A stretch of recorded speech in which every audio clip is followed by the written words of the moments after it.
All right, guys, welcome to the TheCarMan's channel. You are here, and this is a live broadcast. And we are looking to talk about a subject today about projects and making money on cars that make money. I guess you understand what I'm saying when I say that. Anyway, long story short, that's what we're going to be talking about because you know what? There's a lot of money to be made in this particular incident. I mean, you can get into some things that were really profitable, or you can really lose your rear end really quick. It all depends on how you're doing, or how you actually do it, and how you actually view it, and how you see it, and all that good, funny, nice stuff that makes you feel good or feel really bad after you bought it. Depends on how you look at it, I guess. All right, so today we're getting ready to roll into the 4th of July. I hope everybody's out there ready for a little nice little 4th of July. And also, before we get into this episode, I also want to tell you that we will be rebroadcasting on July 5th, except I'm going to change the time from 5 to 8. I've got about probably 25, 30 requests to do it a little bit later because they're not able to catch the channel. I guess 5 o'clock, I really didn't think about it, but maybe that is an inconvenient time. And so we're going to hopefully that we can change that till 8 o'clock. So starting July 5th, we're not going to be on the air till after the 4th. And then on July 5th, it will be at 8 o'clock. And we will see what happens after that and how everybody likes it or doesn't like it or whatever's going on with it. We'll see how that works out. We'll try anything. We'll try anything once, twice, 3, 4, 5 times. So let's talk about making money on a project. We've all seen it, right? We all go look at this car and it's just like, it's just calling our name. It's just sexy. And we're just like, hey, man, it wouldn't take much to fix this thing up. All I got to do is fix this one fender and I don't know, maybe change it needs a set of tires. And before long, I'm going to be able to make, I'm stealing this car for 10 cents on the dollar and I'm going to take a little bit of time and this thing's going to be worth $5,000 and I'm only going to spend 500 on it. This is amazing. I wish this happened to me every day. I would just be happy. And man, we are really good at selling ourselves on some good projects. Like car people are the worst. Like we think that because we're car people that somehow we're going to be able to magically make the work that has to be done on these cars go away. And unfortunately, it doesn't work like that. And how do I know that? How do I know this? Because I am the world's worst. Like, you know how people take in orphan cats? I take in orphan cars. And I feel bad for these cars, like they're people or personalities or something. I'm like, oh, this car just needs a new lift on life. And yeah, I can. I can literally go take any car out of the junkyard right now, have it towed to our shop, and 7 days, 14 days, 21 days later, I'm going to have a brand new car basically sitting there. Is this smart, though? Is that what you want to do? Well, the answer is no. Hell no. So how do we figure out what we're going to do as far as a project? Well, there's a couple ways to look at this. One, what are you good at? Are you good at paint and body? Are you good at some mechanical stuff? Are you a transmission guy? Are you an alignment guy? Are you a detail guy? Where can we put and maximize your skills at? Because wherever your skill set is at is where you have to buy your project cars at. And anytime you jump out of that skill set, you run a real high risk of losing. And I don't mean losing a little, I mean losing big. But before we get into that, let's establish some perimeters on what we consider a moneymaker. All right, well, any given time during the day or week, you should be able to go out and buy a car that runs pretty good, doesn't need much work to it, and make yourself about $1,000, $1,500. So immediately, if you're going to be looking at a project car, and this is going to take time and effort, and it's going to shut you down for a minute, then you're going to have to go ahead and capitalize on your time. By the way, I've got a new thing. Okay, so I want to Google Hangouts before I get into this. Let's just see right here. Can anybody chat? Or I'm going to make sure I've got this turned on right so we're on. Because this is the first time I'm trying to do this again after that last debacle that happened. All right, let's see. Group chat. Okay, we have group chat on. To list all available commands, enter question. All right. I'm just trying to get this straight so we can get all talking here and get on our project thing.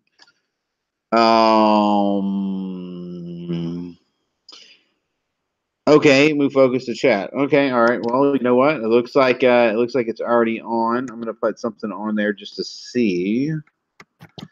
I don't know if it's just me. I'm just gonna put just a hashtag on there and see what happens.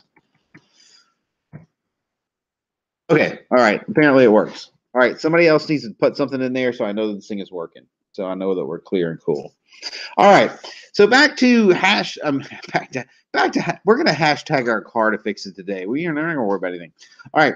So we have perimeters. So we have to talk about profit number one. Before we jump into a project, what do we want out of this relationship? Do we want the same thing we get from every other relationship, or are we gonna want something more?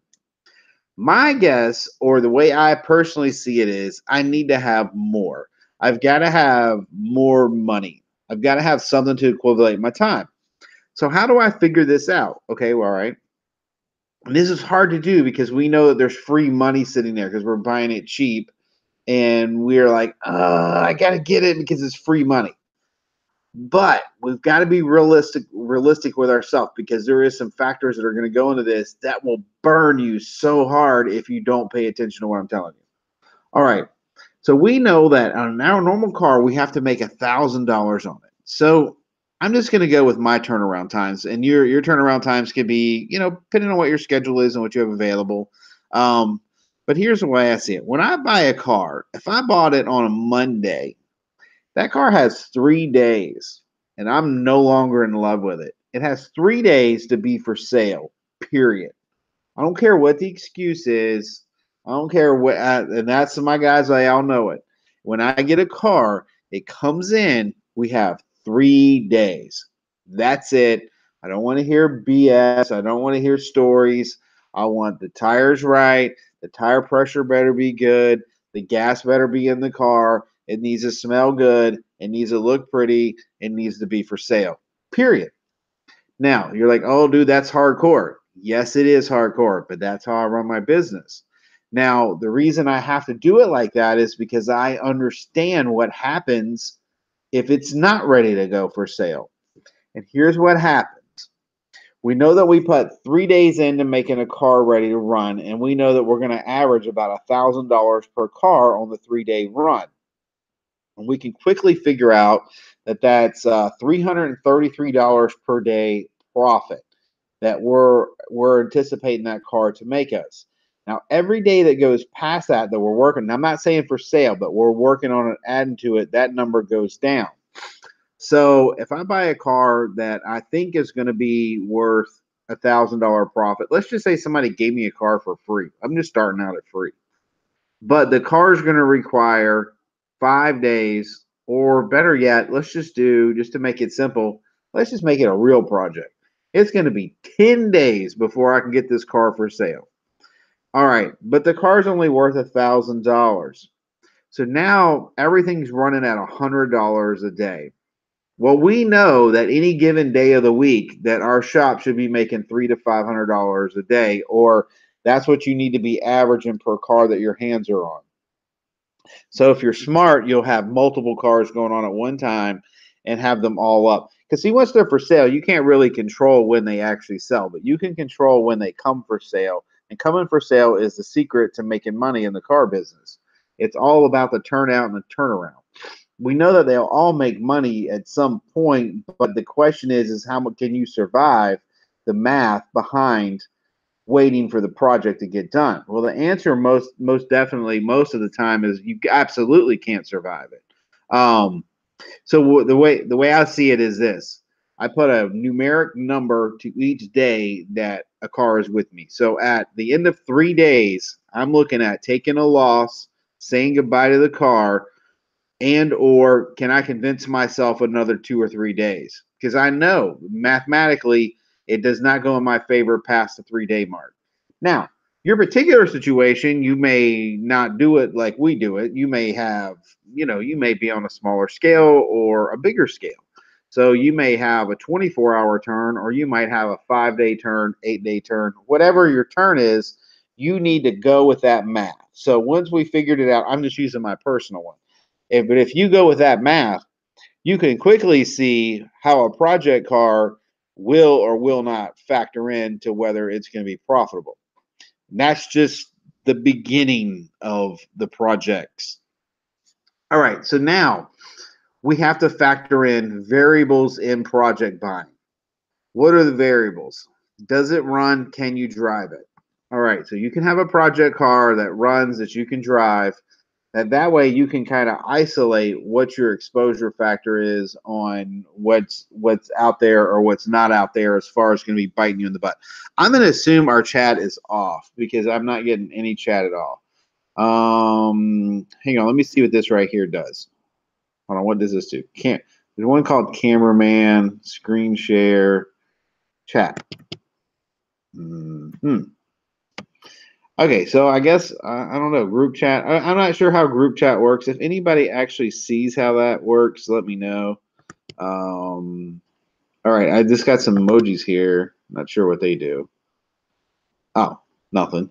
They don't do anything. Of course they don't do anything. All right, so what does this do right here if I do that? All right, nothing. Never mind. Okay, all right, guys. Sorry, I'm trying to turn on this. We're trying to turn on the group chat. Maybe I did, maybe I didn't. I don't know. Let's see here. All right, still haven't heard anything, but I know people on here are always talking. But keep in mind, guys, I am stuck on the Google Hangouts because the live event doesn't work. It didn't work the last Friday when we did this, so we're stuck on Google Hangouts. On the 5th, I will either have that fixed or I will be on live with my phone, so not a problem. All right, so here we are on projects again. I've told you I'm on a 3-day turn. And I've got my dollar factor is $333 a day that I need to make on a car, which means I can only keep it for 3 days if I'm making $1,000. Now, if I have a $3,000 potential profit, all right, that's cool. We can deal with a $3,000 potential profit. What does that mean? That means now instead of me having a 3-day turn, now I have a 9-day turn. Y'all see how I'm doing that?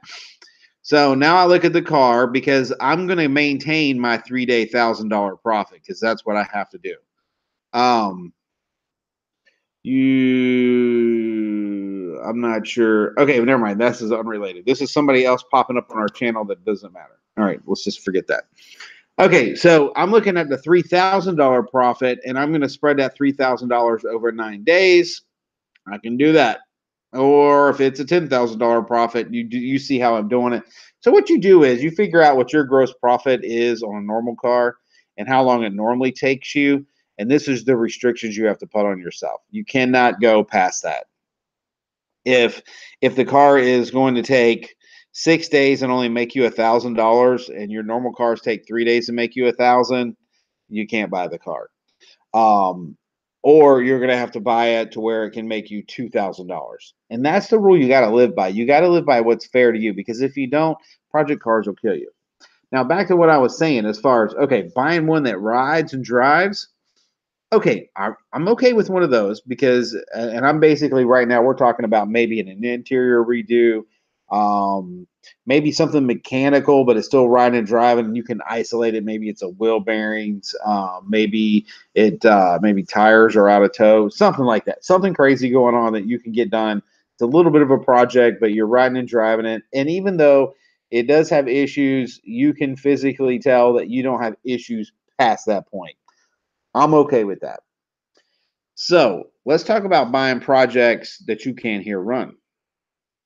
I wish my chat was turned on because I know it'd be blowing up right now. So if you talk about cars that don't run, here's some of the factors you can get into. One, why doesn't it run? Now we can say, okay, well, it needs an alternator. Well, we would obviously get past that. Let's say that the guy's like, oh, it has a blown head gasket, can't get enough compression for it to run. All right. Back in the day, I used to buy those. I used to buy head gaskets all the time, jerk the heads off, and throw on a gasket down the road with motors. But here's what happens when you start doing that. Some of the things you can run into. You could change out the heads, but you probably have smack valves. That's why I say change out the heads. But those smack valves, also, you could have piston rings that are weak, that are smoking like a sieve. You can have crank bearings that are shaking and knocking like you know what? You can have a transmission that's not engaging like it's supposed to or shifting like it's supposed to. You could have a dead or burnt pieces of an ECU, so your car has issues with that. You could also have multiple sensor issues. You could have factors like with your CATS converters that are bad. Then you got suspension issues, and you got, if you get down into the frame rails, you got looking for the rust. Of course, you could physically see that, so I won't put that on there. But there's things out there that you can't physically see with the drivetrain that'll just keep costing you. Like, does the AC work? Are all the windows and power locks going to work? These are just things that just kill you. Like, y'all know right now I'm currently working on that Escape. That was $100 2003 Escape. I paid $100 for it. It's a four-wheel drive. I heard it running. Okay, but let me tell you some of the things that went into this. I've had to fix rust over top of the wheel wells. All right, I've seen that coming in. Not a big deal. Whatever. But some of the things that I didn't see coming in, it had broken, some of the exhaust bolts were broken. So I had to fix that. And that was a pain in the butt. It was a pain. Another thing, the AC's not working. All right, no big deal. Pull it down. Luckily, it wasn't the compressor. I got lucky on that. It went ahead and iced up. The check engines light, two of the O2 sensors were bad. Okay, no problem. Took care of that. Go to drive it. The freaking brake is locked up. Okay, no, whatever. I mean, I heard it running, but here's one of the things: you can't drive it. So then I get into 2 days with that because one of the brake pistons is locked down. The wheel will not turn. I'm like, shit. So I go and get it. I take it off. I end up using a 20-ton press to press out the back of the brake cylinder. Okay, you follow me? Okay, well, once I do that, I'm like, I go to compress it back up. Guess what? It's just horrible. So anyway, switch out the brake cylinder. I'm not even going to rebuild it. Don't even care. So I'm fed up with the car. It's taking too long. So I go ahead and get the brake cylinder, put it back on the car, do it, brake locks up again.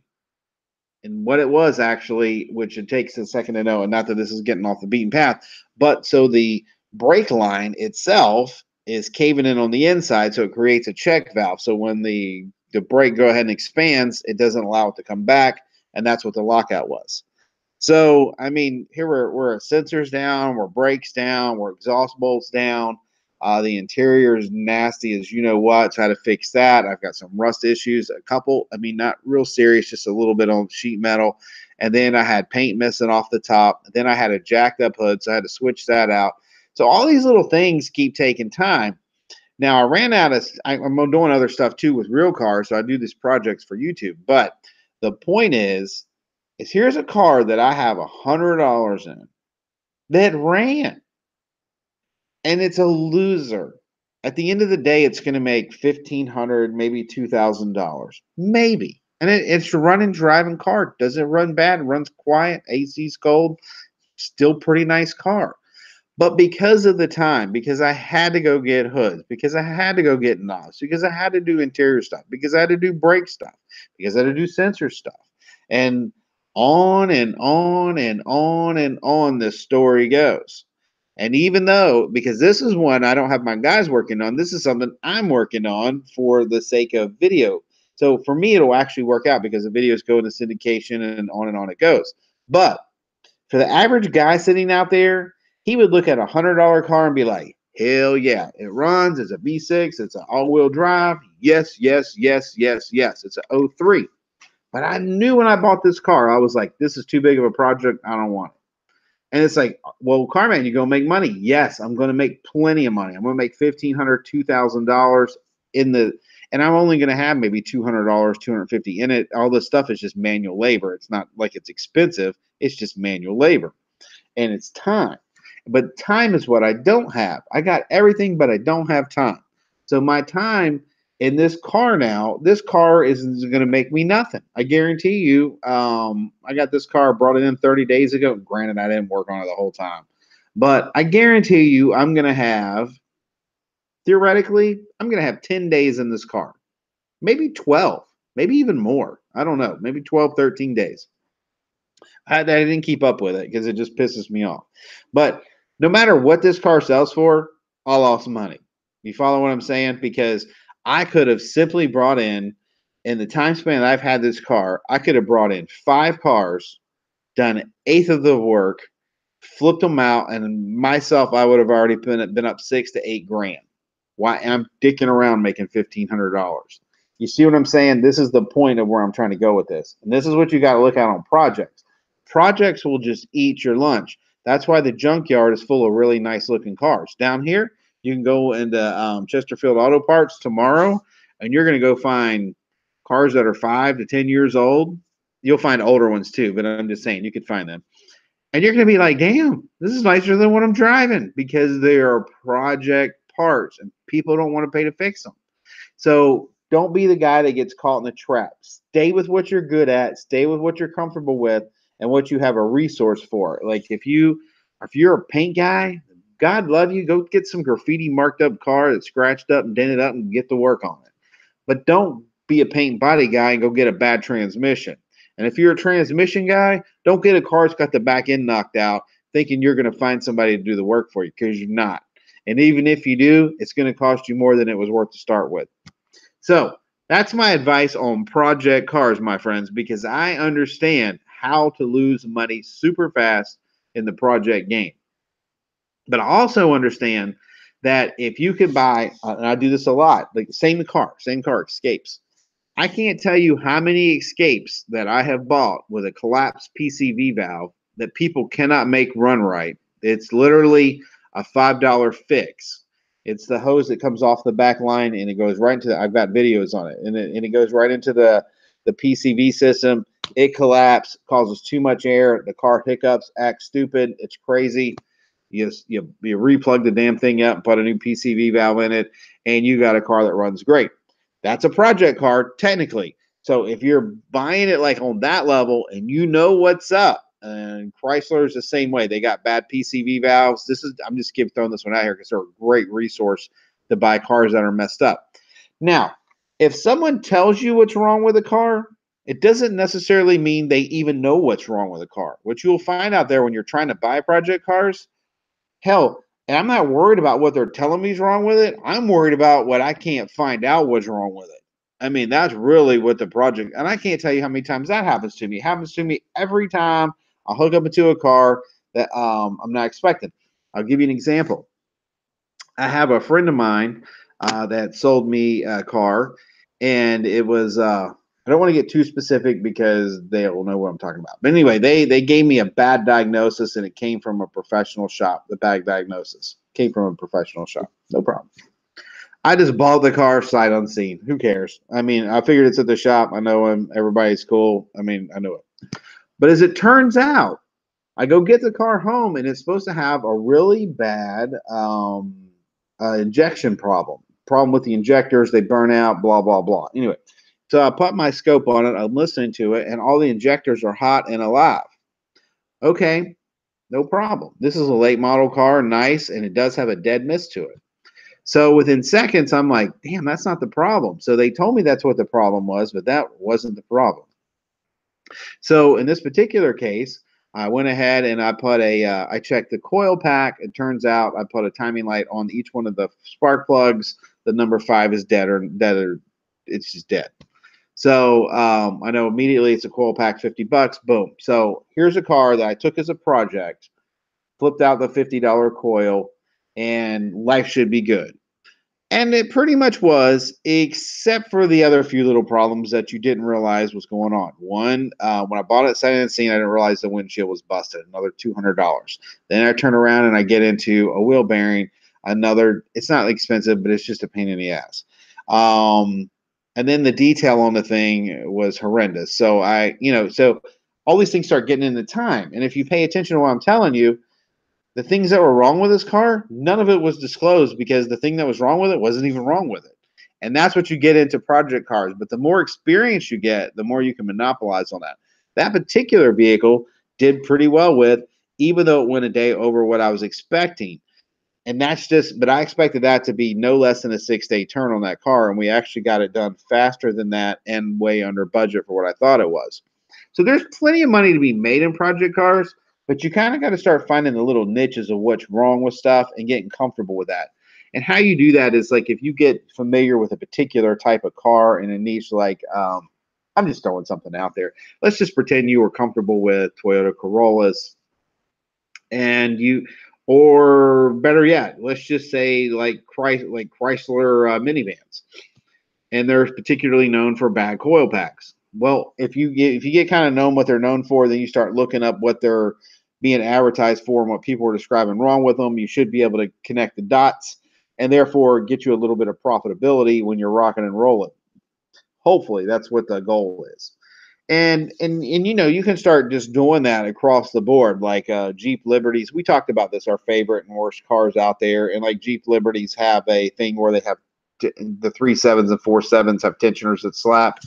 Well, once you're used to doing that timing job on that car, you can do it in 4 or 5 hours. And you're talking about buying 08, 09 cars for $500, $800 that require a $200 timing kit and 5-hour job. Now we're talking about a project that makes money. Now we're talking about real money. But same scenario, the same engine also has a problem with the lifters falling off.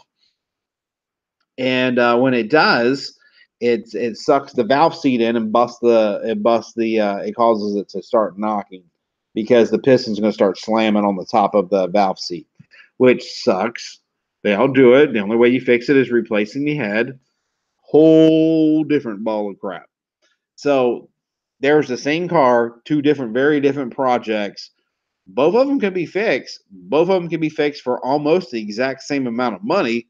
One takes a week and a half to go chase down all the parts, to 2 weeks before you get everything done, because you got to send a head off to the machine shop. You got to have the valves done. Blah blah blah. You got to fight the exhaust coming back off. It requires a whole new upper end intake gasket. Blah blah blah.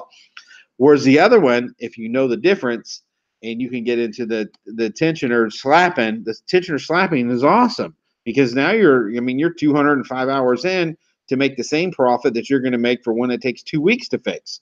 So definitely there's huge money to be made once you're paying attention to what you're going. I guess where I'm going with this whole thing today is don't buy blind and don't buy naive.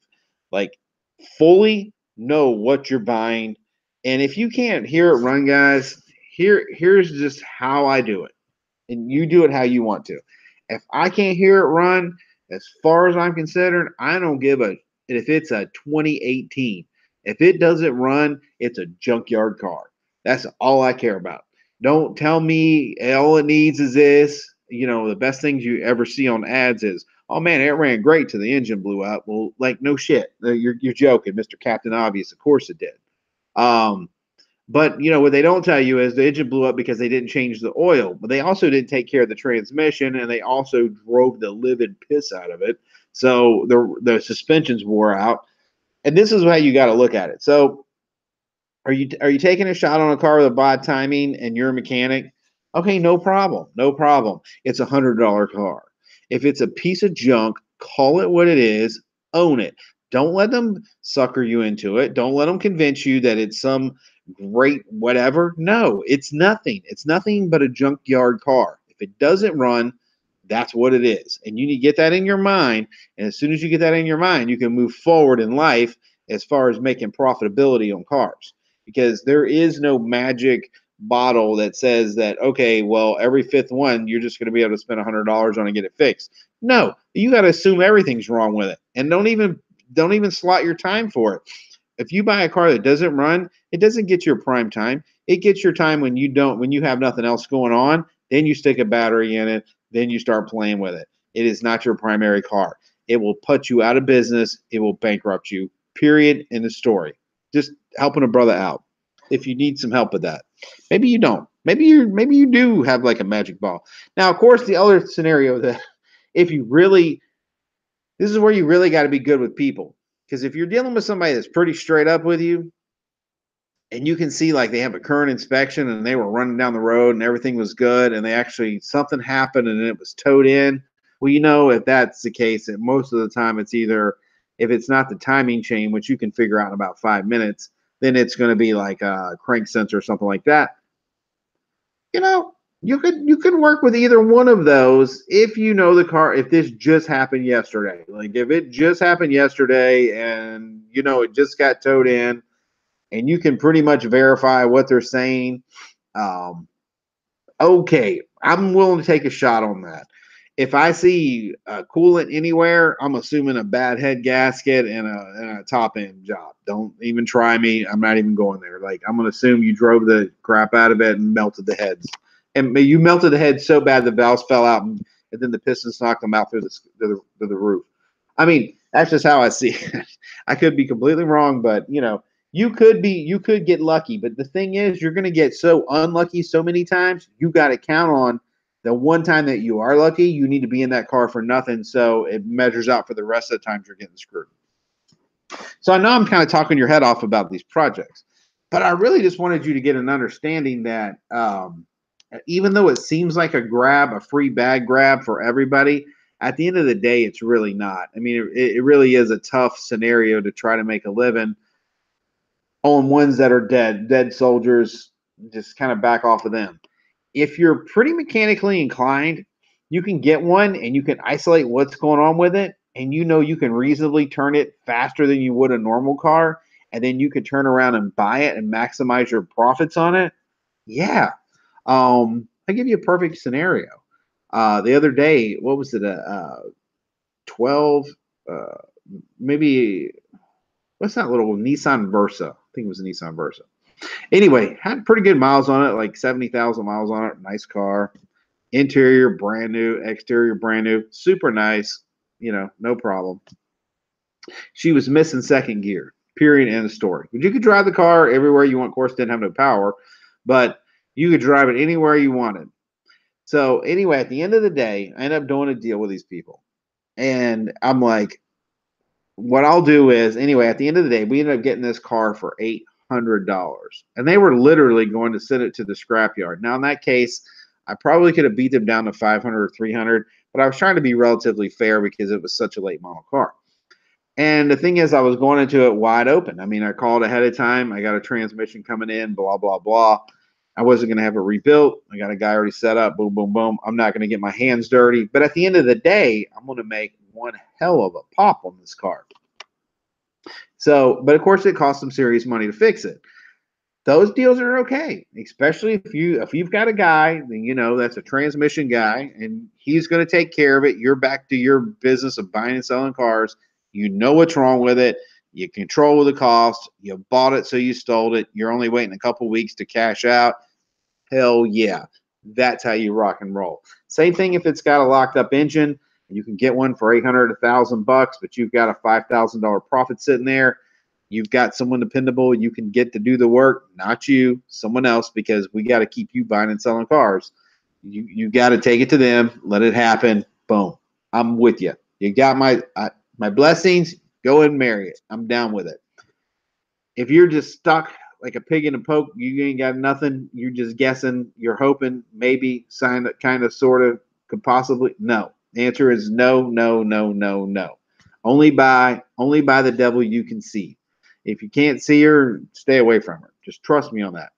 Unless you got the deep enough pockets to get yourself out and you've stole it and you've got a really highly valuable vehicle that no matter what's going on, you can come out of it, and you've got people to do the work, because that forward momentum is everything, guys. Forward momentum is everything. All right. Well, I think I covered projects today, projects and making money. This is just how I see it. And, you know, I know everybody's got their own like opinion or anything, but I've been doing this for a long time, and there's so many pitfalls. And the thing is everybody's out to hurt you. Like they see nothing wrong with lying to you about everything to do wrong with the car. They will lie to you about stuff they don't even need to lie to you about because you're just a car buyer. And that's sad, but like you have to defend yourself against this, because if you don't, like, it is you against the world, because the rest of the world doesn't care. The parts guy, he wants to sell you parts. That guy that's selling you the car, he just wants it out of his life. He'll tell you anything. He don't care, because, you know, there is no as is. There is no buying a project and implied warranty there. You own it. Both halves are yours. You tow it off and it falls apart. All the parts are yours. That's how it works. So especially if you're. Oh, and another rule is you never bet on scared money, ever, ever, ever, ever. If you can't afford to buy that car and throw it away the next day, don't touch it. It's the wrong car for you at the wrong time. Unless you're really, really desperate and you are really, because I've seen guys like when you're down and like you, whatever, your back's up against the wall, you ain't got no money to work with, you're just trying anything. I get it. Just be very careful, my friend, because you can cost you and your family a lot of money by not knowing all the details. And that's really what this is about. Anybody that's been doing this for any length of time, they'll all completely agree with me on this. I guarantee you. They may have a slightly different version of what they like for a project. I mean, it's because everybody's got different skill sets. But at the end of the day, everyone's going to agree that if you can't hear it run and drive, it's a junk car. And if you don't have the assets available to turn whatever major problem is into someone else, if you can't make money off of them doing the work for you, stay away from it. If you can do the work yourself and you can do it quicker, or with the mindset that you're making as much money as you would if you were buying something else that wasn't, and actually you can increase a profit. I get it. Sometimes you get dry runs where you're looking for cars, can't find anything, so you just are like, screw it, and you just get a project. Which patience always pays off, but car people are not patient. So that's how a lot of us get hung up into projects. It's not that we actually want to get a project. It's just like we're like, oh well, I need a car, I need it right now. I got to keep making money. So we end up kind of jumping out there, getting in front of a train that runs us over. Unfortunately, that happens, but hey, that's what happens. All right. Okay. So once again, on July 5th, this show will go into the 8 o'clock time slot, and I'm trying to accommodate a lot of people we got out there. I will not be back on Google Hangouts, which is what this is. I will actually be on my phone because I want the ability to talk to you guys. And then, which is weird. I would say, does anybody know how to turn this thing on? But it's got this little icon right here. I wish I could show you with by reversing the screen. There's probably a way to do that. But long story. Hey, wait a minute. There is a control room.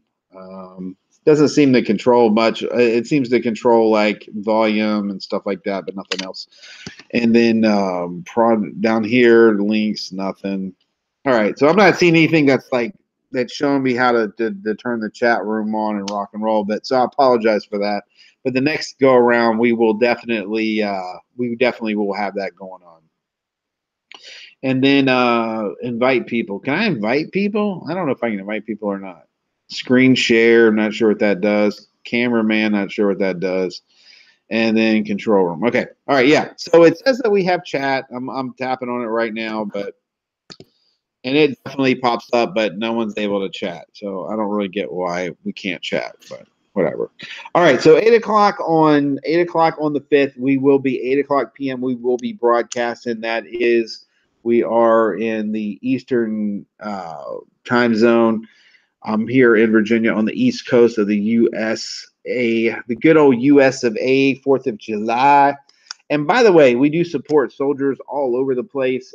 We get all kinds of calls. I get all kinds of stuff from people over that are stationed in god awful shitholes. I think where did we get? Well, I think it was Afghanistan. Maybe yesterday, the day before, we had a guy that had a 4-wheel drive jam up. But anyway, y'all guys are getting it done. Nothing but love. Happy 4th of July. Drink some cold beer. You're going to need it. And if there's anything I can do for you, as always, I will, my brothers. And meanwhile, and of course, we got a couple sisters on here now, so we got to be watching it. I know Big Cliffy's probably watching right now. Sorry, bro, can't get you. Autobuff, all these guys, we can't get to you right now because we have no way to communicate. Good old YouTube. Anyway, y'all all have a happy, safe 4th of July. And like I said, July 5th, we will rock and roll, and we will see you there. And this coming up, we are going to have some pretty crazy shows because I plan on getting into a lot of the intricate details of car business. And oddly enough, there's plenty of people out there that tell you what you should and shouldn't do, but very few people have actually done what you shouldn't do that can really give you a real life experience on why you shouldn't have done it. I'm that guy. See, why everybody else tells you why you should do it because they're smart. I'm the guy that did it the wrong way to start with, but then I figured it out. So I can tell you, like, you could do it the wrong way. Like these projects, you could definitely do these the wrong way. But I'm going to tell you what's going to happen if you do it the wrong way, because I did it all the wrong way.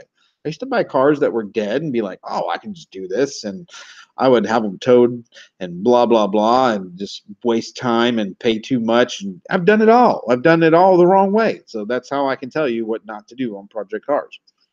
But at the end of the day, they can be profitable. There's plenty of money to be made on it. It's like anything. You got to take it in doses, and you got to manage it for liability.